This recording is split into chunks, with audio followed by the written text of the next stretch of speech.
2,970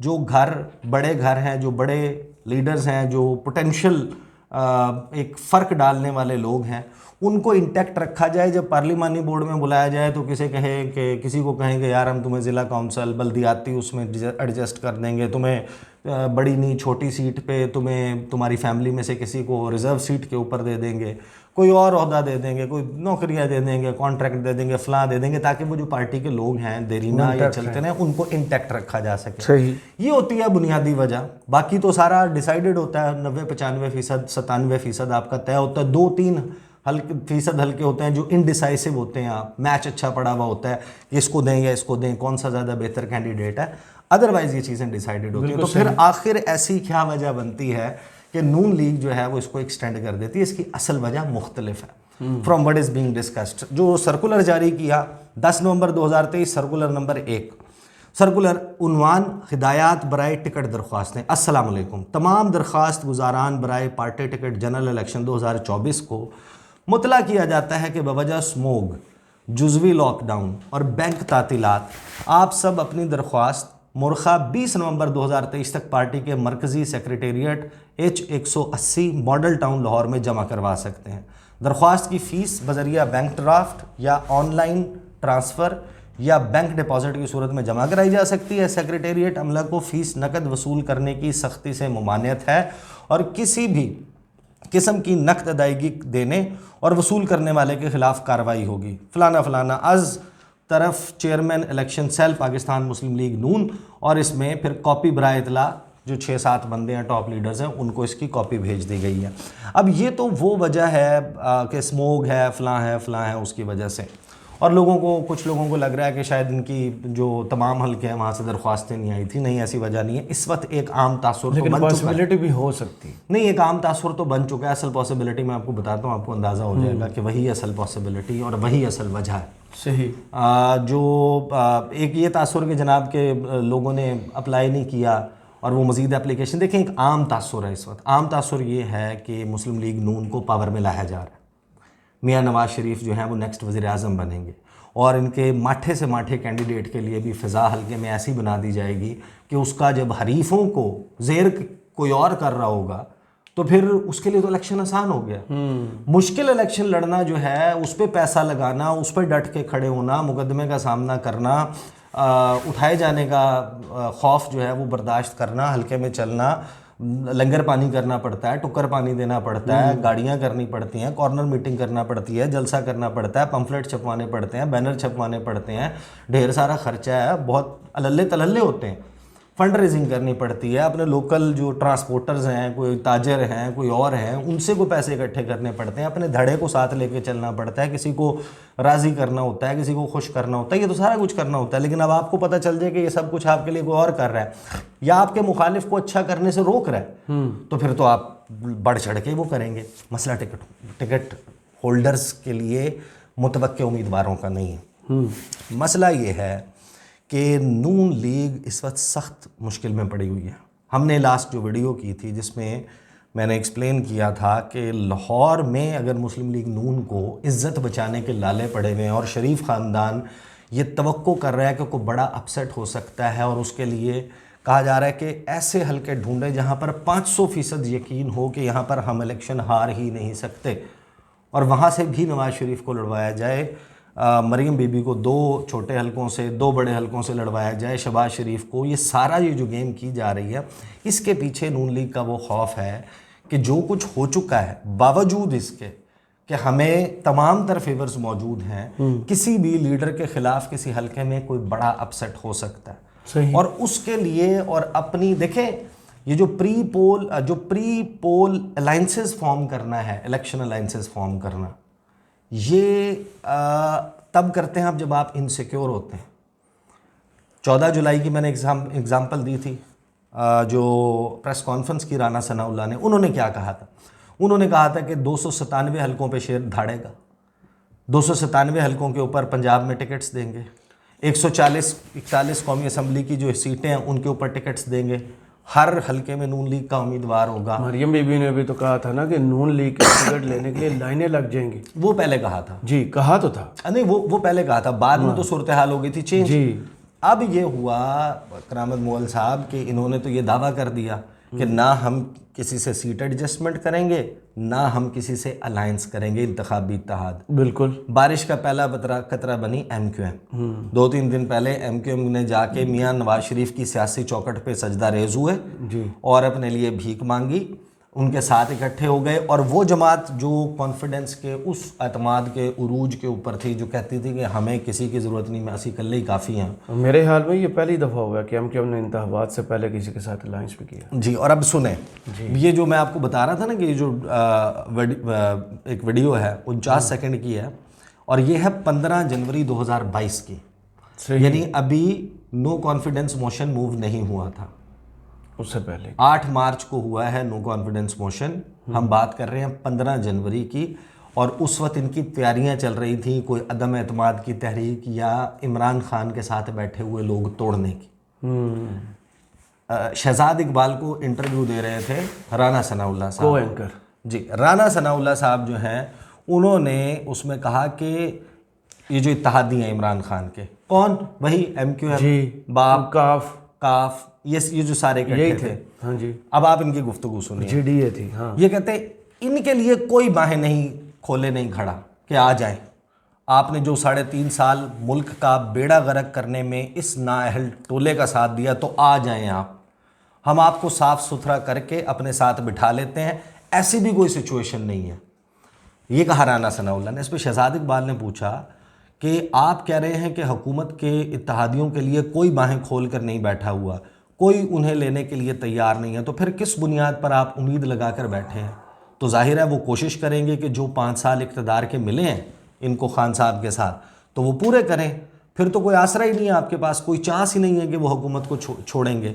اگر اس وقت آپ کہہ رہے ہیں کہ ہم باہیں کھول کر نہیں بیٹھے ہوئے، اس کے اوپر رانا ثناء اللہ صاحب فرماتے ہیں کہ اگر آپ کہہ رہے ہیں کہ ہم اپنے اصولی موقف کو اور ووٹ کو عزت دو کا جو نعرہ ہے، ہم اس سے پیچھے ہٹ کر 2, 4, 6 مہینے کے لیے اپنے اصولی موقف کو چھوڑ دیں گے، ایسا نہیں ہونے والا. ہم ایک سیاسی جد و جہد کر رہے ہیں.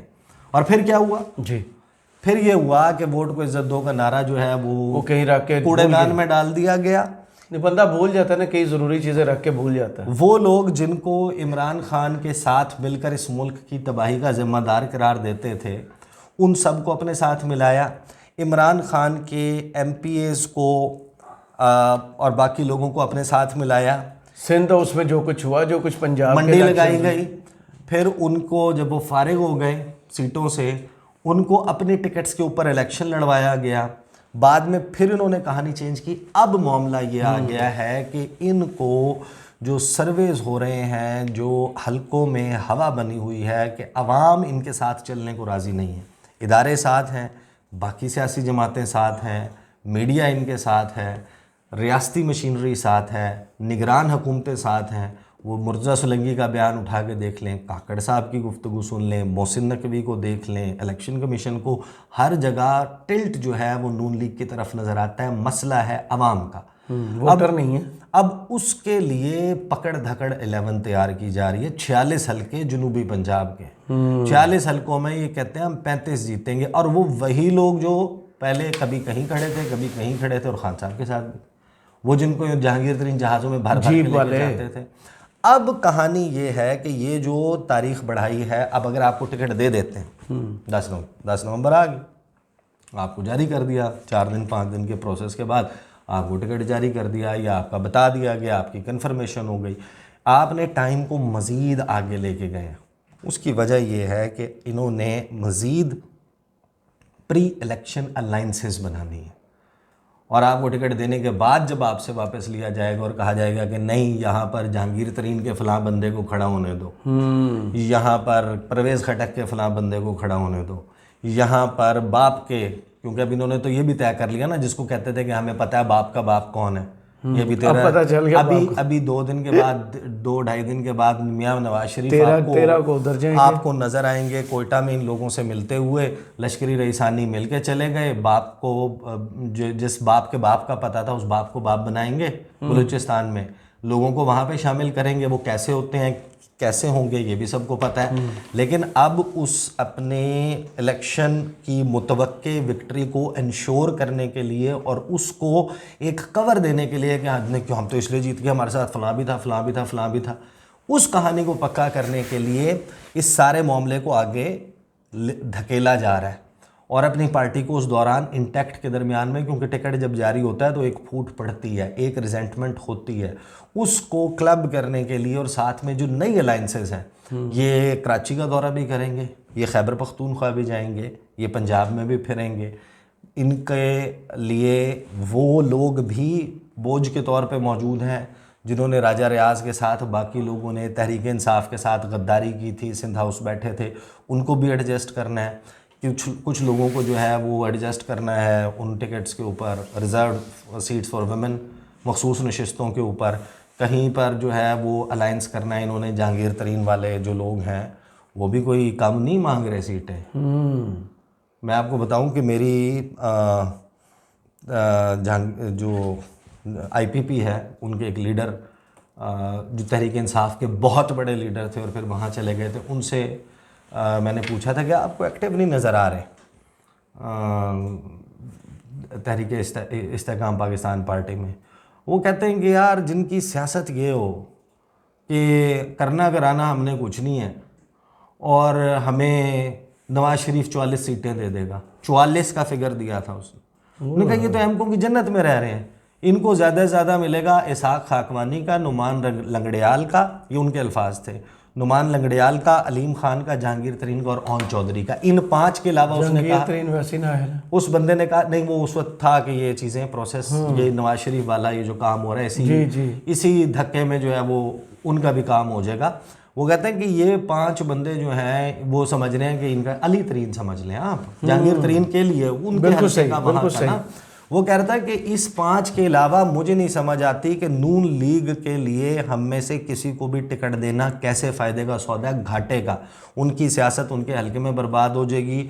ان کے ساتھ مارے کھانے والا, سختیاں جھیلنے والا ورکر, ووٹر سپورٹر, تنظیمی عہدیدار جو ہے وہ جو دھکے کھا رہا تھا, جو اس وقت کے دوران سخت وقت گزار رہا تھا, جو بھی تھا پارٹی کے ساتھ تو کھڑا ہوا تھا, جیسے مرضی فضا تھی. وقت ان پہ آیا ہے یار, جو بھی ان کی ٹرمز میں ان کے حساب سے ہے سخت وقت تو آیا ہی ہے نا. اقتدار میں نہ ہونا, اقتدار سے علیحدہ رہنا, دور رہنا, وہ بھی تو ایک پولیٹیکل ورکر کے لیے اس کے لیے ایک تھوڑا سا سخت وقت ہی سوچتا ہے نا. صرف ان کے لیے سخت وقت یہ تھا کہ نواز شریف صاحب لندن میں تھے اور وہ یہاں پہ تھے. ہاں, تو ان کا لیڈر بھی چھوڑ کے چلا گیا, یہ صرف سخت, یہ بھی سخت وقت تھا. وہ کہتے ہیں وہ جو لیڈر استحکام پاکستان پارٹی کا, وہ کہتا ہے یہ تو پاگل ہیں, یہ تو یہ خواب بنا کے بیٹھے ہوئے ہیں کہ 44 سیٹیں نواز شریف دے گا.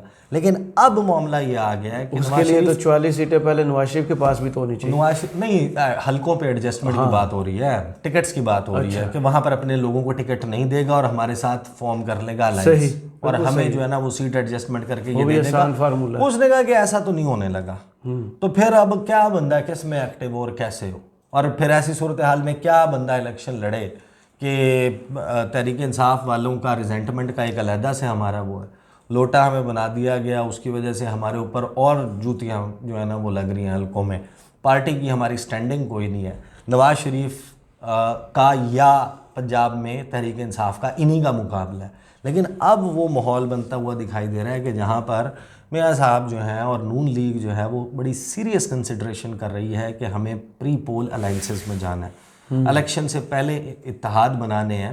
اور میاں صاحب کے لیے محفوظ حلقہ, چاہے وہ لسبیلا, گوادر اور یہ جو 3 اضلاع کے اوپر مشتمل بڑے بڑے وہ حلقے ہیں, یا وہاں پر وہ اسلم بھوتانی والے حلقے میں دیکھ لیں, یا جو پہلے NA 259 ہوتا تھا جہاں سے قاسم سوری الیکشن, سرگودا بڑا مضبوط تھا ان کے لیے جو 265 بن گیا. پھر سرگودا کا حلقہ ہے, شاہد خاقان عباسی کی چترال میں ایک حلقہ تھا, چترال 1 جو تھا وہ بڑا مضبوط حلقہ تھا, وہ تو عبدالاکبر چترالی صاحب کا ہے, وہ تو ان کا ہے نا, وہ وہاں پر وہ جیتتے آئے ہیں, وہ ان کا حلقہ ہے. وہ کہاں چھوڑیں گے ان کے لیے, ان کا تو بہت سخت ان کے ساتھ وہ ہے. شاہد خاقان عباسی کا حلقہ ہے, شاہد خاقان عباسی کے حلقے کے اوپر شاہد خاقان عباسی الیکشن نہیں لڑتے, اور وہاں پر وہاں پر نون لیگ یہ بھی کنسیڈر کر رہی ہے کہ ادھر لڑوا دیں. یہ سارے آپشنز آن ٹیبل ہیں, اور اس میں یہ خبر آ جانا اس کا تعلق کینڈیڈیٹس نہ ہونے سے نہیں بلکہ اپنے آپشنز کھلے رکھنے سے ہے کہ جتنی جلدی آپ یہ پروسیس کریں گے پھر تو آپ واقعی الیکشن پھر کریں، الیکشن میں جائے شیر اور دھاڑے ہر کانسٹیٹوئنسی پہ، یہ تو کہانی ہو نہیں رہی۔ تو وہ پکڑ دھکڑ 11 جس طرح وہ فردوس عاشق امان صاحبہ نے دیا تھا نا ایک بیان کہ ابھی ہم نے نکلنا ہے، ہم سندھ بھی جائیں گے، ہم بلوچستان بھی، اور جہاں جہاں جو اچھے کھلاڑی ہیں۔ تو میں نے کہا تھا کہ جب ہم چھوٹے ہوتے تھے کرکٹ کھیلا کرتے تھے اور ہم کہیں میچ کھیلنے جا رہے ہوتے تھے تو ظاہر ہے کہ آپ کے پاس بندے کبھی پورے نہیں بھی ہوتے تھے، کسی کو گھر سے جانے کی اجازت نہیں ملی، کوئی کسی اور کام میں بزی ہے، تو وہ بچے جاتے ہوئے رستے میں کسی سے پوچھتے جاتے ہیں جو کھیلنا آتا ہے، فیلڈنگ کر لیتا ہے، بیٹنگ کر لیتا ہے، کچھ کر لیتا ہے، آ جا تو کھڑا ہو جا، بندے پورے کرنے ہوتے تو وہ ہوتی تھی پکڑ دھکڑ 11۔ تو یہ اس وقت نون لیگ بھی پکڑ دھکڑ 11 میں، اور کہاں پر کس کو بندے کو ایڈجسٹ کرنا ہے، تو جا کے ہم کہیں جو ہے وہ 9 من تیل پورا کریں گے، پھر آئے گی رادھا اور رادھا ناچے گی۔ یہ کہانی ہے اس وقت یہ سرکولر کی اور یہ ٹکٹ درخواستوں کی۔ صحیح، چلیں بہت شکریہ عیسیٰ نقوی، آپ کے تجزیے کا کمنٹس باکس میں ضرور بتائی گئی۔ ویڈیو آپ کو کیسی لگی؟ اجازت دیجیے، اللہ حافظ۔